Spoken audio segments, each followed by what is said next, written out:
Worth it nga bang magpunta sa Kazakhstan? Kung gusto mong malaman, panoodin mo tong videong to hanggang matapos.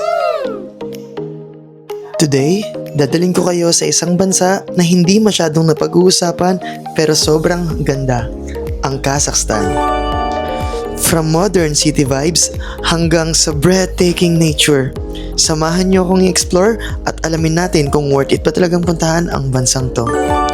Unang araw ko dito sa Kazakhstan, ang masasabi ko lang, malinis, tahimik, at very organized. Hindi siya magulo tulad ng ibang big cities. May pagka-Europe yung feels, pero ramdam mo pa din yung Asian culture. Grabe, ibang level ang lamig dito. Lalo na ngayong winter, as in yung hangin parang may kasamang yelo. Pero sabi nila, kapag summer naman, sakto lang. Perfect for walking, sightseeing, and also outdoor activities. Pagdating naman sa pagkain, expect mo na maraming meat dishes. Kasi more on beef sila dito. Beef, lamb, at horse meat. Yes, horse meat. Simple lang ang timpla, pero nakakabusog. Kung Pinoy ka, medyo maninibago ka, pero masasanay ka rin. Ang maganda dito sa Kazakhstan, affordable ang cost of living kumpara sa Europe. Transportation, food, at rent. Reasonable siya lalo na kung marunong kang mag-budget. Sa cities like Almaty at Astana, makikita mo yung modern side ng Kazakhstan. Mataas na buildings, wide roads, at ang ganda ng urban planning. Very Instagrammable ang mga lugar dito. Isa sa pinakang the best dito sa Kazakhstan ay ang nature.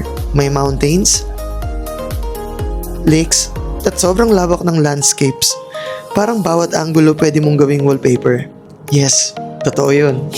Medyo makukulture shock ka lang talaga dito kasi tahimik ang public places, walang masyadong maingay, tsaka bihira yung makakakita ka ng mga PDA kasi very conservative pero classy. Kung naghahanap ka ng country na hindi mainstream pero may ganda, culture, at peace of mind, Kazakhstan is for you. Yun ang Kazakhstan. Sa perspective ko, simple, tahimik, pero sobrang ganda.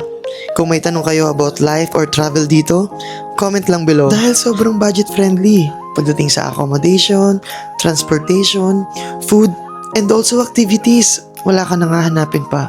So for me, sobrang worth it ng Kazakhstan.